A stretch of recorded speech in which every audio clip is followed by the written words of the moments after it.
There, Derek here from Pacific Coast Auto, and welcome to my personal channel, and welcome to my car. And just driving here, going to do the Sunday question cast while we're driving home today. Today is a nice cloudy day, about 20 degrees, and you get to see scruffy Derek. I haven't shaved in a couple of days now, and so, yep, my wife loves that. So, got the questions on the voice recorder, and just going to get that set up while we're driving here. Yikes. Okay, so here we go. Entering the highway, merging. No edits on these videos. Okay, so here we go. Ultimate Rate Code says, what's your favorite of the 3K sports cars from the early 90s? The AutoZone AZ1, Suzuki Cappuccino, and the Honda Beat.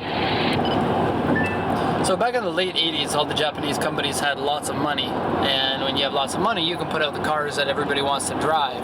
And nowadays, car companies don't make amazing cars the same way that they used to, because most car companies, I think the amount of competition has just gone up so far that unless you're doing everything just right, even if you want to make amazing cars, you can't.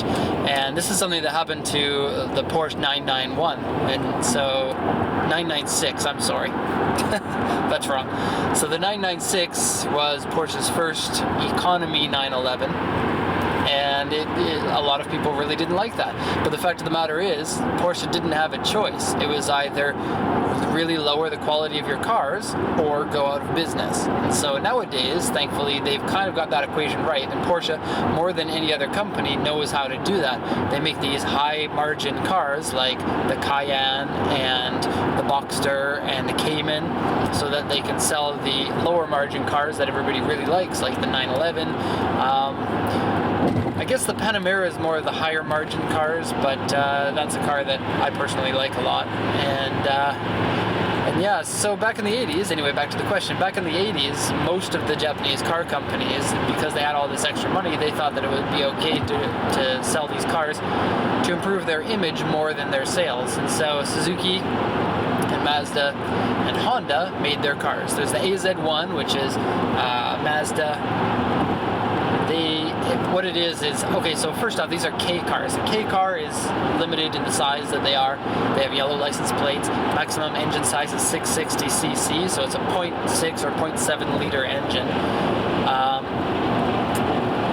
And you get really, pardon me,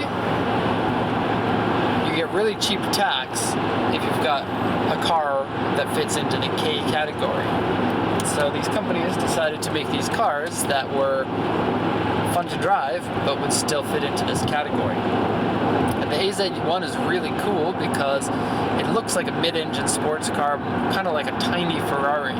It's got gull-wing doors, and I think glass roof. I'm not sure. It's been a while since I've actually seen one. I've had a chance to sit in one at the auction. They're really neat inside. The side sills are really high. It looks like the structural integrity is really good. The engine in most of the K cars is pretty much the same. There are lots of F6A engines, which is a Suzuki engine, because they gave them to so many other manufacturers, because 660cc engines are, well, it's not easy. Not only is it limited by the size, but it's also limited by the maximum amount of power that you could have in the engine as well. And so for a lot of companies, they couldn't justify putting in the money to do research and development for an engine like that. And so they bought Suzuki's engines. And so a lot of companies use Suzuki engines for their K cars. And I think Mazda did for the AZ1, but I'm not sure. I don't know the car very well. You almost never see them running around. And the AZ1 is the least popular, or I guess least common out of all of them. The Cappuccino is a front engine rear wheel drive, kind of like a tiny Miata, very, very small, 64 horsepower, turbocharged, 3-cylinder engine. And then the Honda Beat is, I don't know too much about the Honda Beat, but actually Honda just made a new version of it, so that's really awesome. And it's 660cc, but no turbo, naturally aspirated, and still 64 horsepower because Honda does that, you know, VTEC and all that stuff.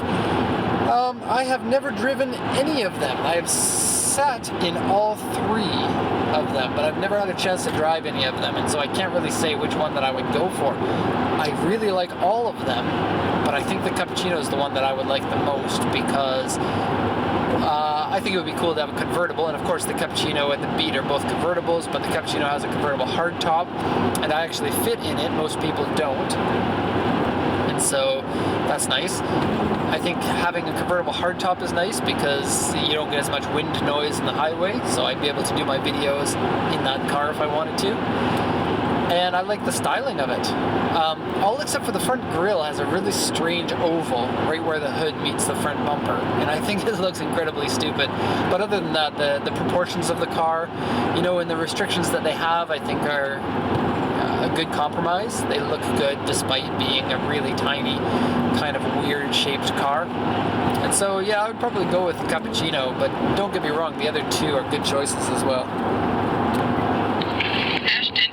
I'm planning on visiting Japan and possibly living there for a few years, but I'm not sure which areas are safe to live in regarding radiation from the recent nuclear disasters in Fukushima and other cities.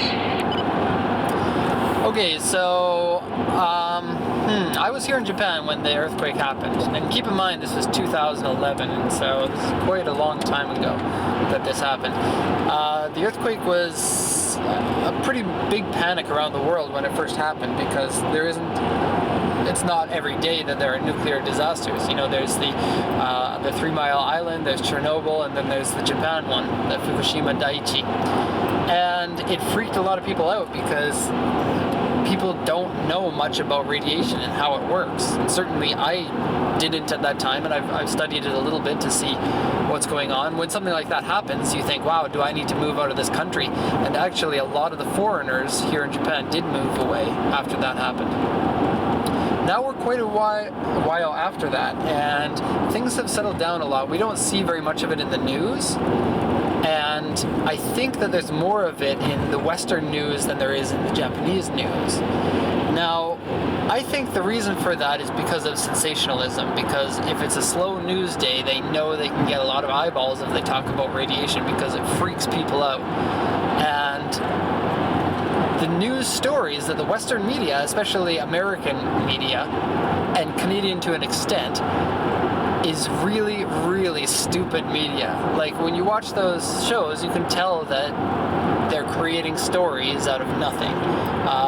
And so that type of thing really annoys me. I don't think that the radiation is really a problem. Like when, for example, the Western media says there's radiation from Japan washing up on the shores of California. But then if you actually dig deeper and you realize that this story really is nothing. There is radiation from Fukushima, but it's like 100 times less than the amount that would be a concern for example, food that was... Oh, I'm not turning here. Food that was available to eat in the States, for example. And so, I don't know, they're kind of stupid stories and whatnot. And so I think that really the radiation is not as much of a problem as most people think that it is. That being said, there still is a lot of scientific, not quite clear, like people don't agree on the facts, and in which case they wouldn't be facts, I guess, but people don't agree on certain things about radiation because it's impossible to test without, throwing humans into a room and pumping them full of radiation. And so we're limited in the amount of knowledge that we have as a society, and so I think that's part of the reason why people get so freaked out as well. I live in Japan. I don't think about it ever. It doesn't worry me whatsoever. I'm in the Yokohama area, which is right next to Tokyo, which is about 400-ish kilometers away from the nuclear problem. And just to be clear, the person who asked this question said, and the other cities that had nuclear problems, there was only one. And so if you are worried about radiation, you can move to the southern part of Japan. It's very nice there. You can move to Osaka or Nagoya, which are about in the middle of Japan, and they're significantly far away from the radiation.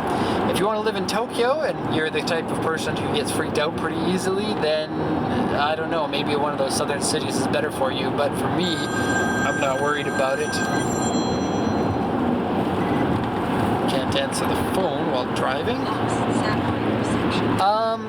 And then here in Tokyo, if you look at the radiation maps, the radiation does hit the northern part of Tokyo, but still, the amount of radiation that does come in, you know, you get that much radiation from other people, because people naturally have radiation in them. The ground has radiation in them. Everything does. And so, I don't know. Being not an expert, don't take my word on this. This is just my opinion from what I've seen and what I've read. I'm not freaked out by it, but certainly there are a lot of people who are freaked out by it, and they have done probably a lot more reading than I have on it, so they might be better or more trustworthy on it. I would just be careful, because there are a lot of wacko people that kind of make up stuff and put it on the internet, and, you know, people believe that kind of stuff. So, I don't know. Move to Nagoya. That's your answer. One other thing. The cars that we export here from Japan, they have to be checked for radiation before they get exported. We've bought a number of cars from the radiation zone that have had no radiation on them and have cleared. The cars can't even enter the port. They get checked for radiation all around them, inside the engine bay, underneath the car, the windshield, inside the car, the rear windshield. And yeah, there hasn't been a problem for me. There have been for some people, but not for me. And there have been several hundred cars that we've exported since that happened. And so maybe that makes you feel more secure.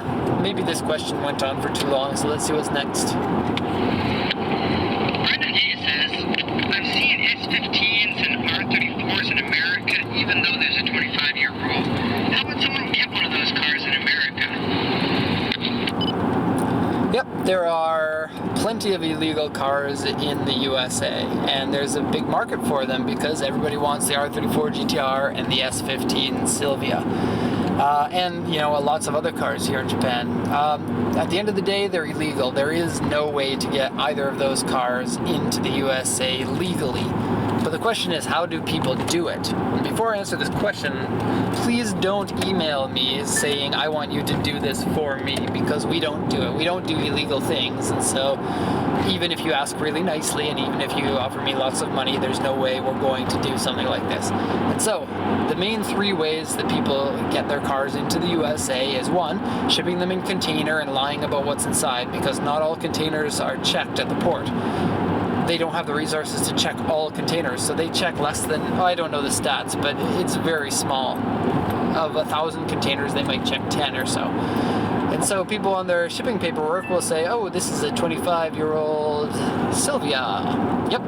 And then actually it's like a 2000 Sylvia S15. So that's one way that they do that. It's not very common because, you know, if they open the container up and they find out, then some shipping company or some importer, they just lost a container full of cars, and it's very expensive.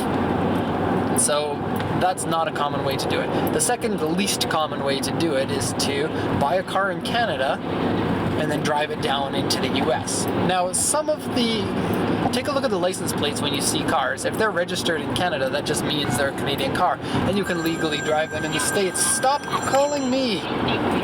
Okay? And so, but what a lot of people think that they can do, because they're a little bit loopy in the head, is they think that they can buy a car in Canada and drive it down across the border, but you can't really do that. And it's going to be a huge red flag when the person at the border sees that you're driving someone else's car down. And, you know, they might stop you, they might not stop you. That's a chance that you have to take. But, you know, if you're driving a Skyline GTR or a Sylvia, those are cars that the people at the border know are trouble cars. And so they're going to, you know, ask you to step aside. Did you buy this car? Why are you driving it down? Who is this person? And, you know, if they're suspicious of you, then they can take your car at that point. Some people get the Canadian person whose name it's registered in to drive it down to the US. And in terms of getting caught, this is much less likely. But at the end of the day, what you're doing is you're doing something illegal, and the person in Canada that you bought the car off of is also doing something illegal. And, you know, people might not care about that, but that's the case, and both parties can get in trouble in that case.